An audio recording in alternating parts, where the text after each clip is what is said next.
Let's cut to the chase. Does flirting actually work? Psychologists would say very much so.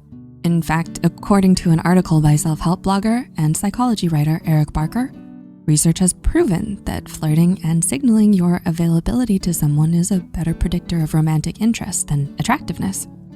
Generally characterized by specific gestures, body language, and direct or indirect social cues, sex educator and relationship coach Kelly Gonsalves defines flirting as any method you use to signal to someone that you find them interesting and want to engage with them further. Usually a fun and lighthearted activity between two people who find each other attractive, and flirting should feel good for both parties involved and spark feelings of curiosity and excitement. With that said, if you wanna let someone know you're interested in them, but your fear of rejection is stopping you from saying it outright, don't worry. Here are 7 subtle and psychology-backed ways to flirt. Number 1, flirtatious facial expressions. Because it's often more socially acceptable for men to make the first move, women tend to flirt mainly through facial expressions and other nonverbal cues.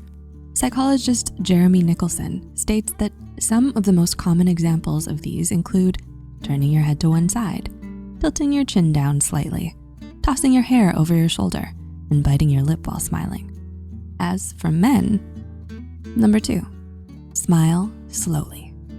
While it's not unheard of for men to follow a few of the same flirty facial expressions as women, according to psychologist and professor at California State University, Dr. Pamela Reagan, smiling is the single most effective and most universal method to convey romantic interest. To be more specific, when a man smiles slowly at a woman, it's less likely to be mistaken as just a casual smile of friendliness. Number 3, brief glances. Similar to the last point, glancing briefly at someone only to look away is another subtle but well-known flirting technique, often done by both genders.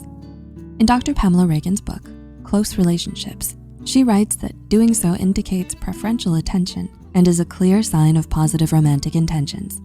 So if you want to flirt with someone but fear rejection, just steal a few glances at them from time to time until they notice. Number 4, feather light touch. Still, self-help expert Eric Barker insists that the flirting technique that works better than anything else is a simple touch. But don't worry, you don't have to invade someone's personal space and worry about making them uncomfortable with your touch just to let them know you're interested. There are some ways of flirting through subtle touch, such as a light brush against their shoulder or forearm, a lingering hand on their waist, or casually touching their hair. Number 5, mind your appearance. Another great but subtle way of flirting with someone is to be more mindful of your appearance when you're around them. And no, that doesn't mean always checking the mirror while they're talking to you, because that may make you seem vain and uninterested. But simply making a bit of extra effort to look nice for them and yourself. Think a fine hairstyle or some nice new clothes.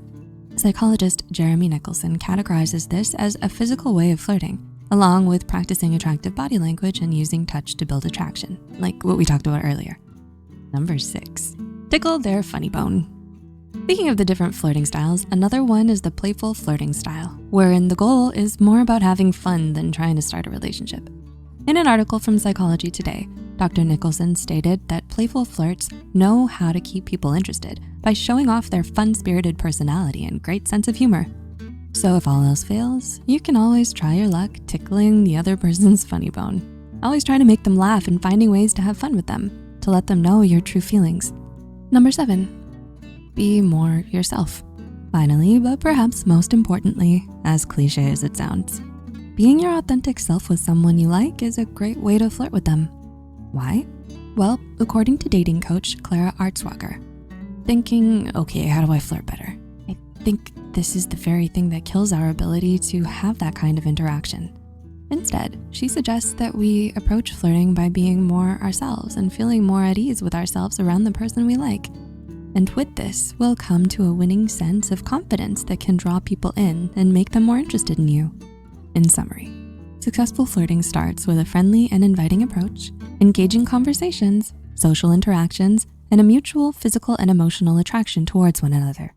Still, psychologists and relationship experts such as Artswager do maintain that because flirting is so personal, there is no single foolproof way that will work for everybody on everybody. So aside from following these empirically based tips, it's also important that you work on being more at ease with yourself and around the person you like. Have fun when you flirt.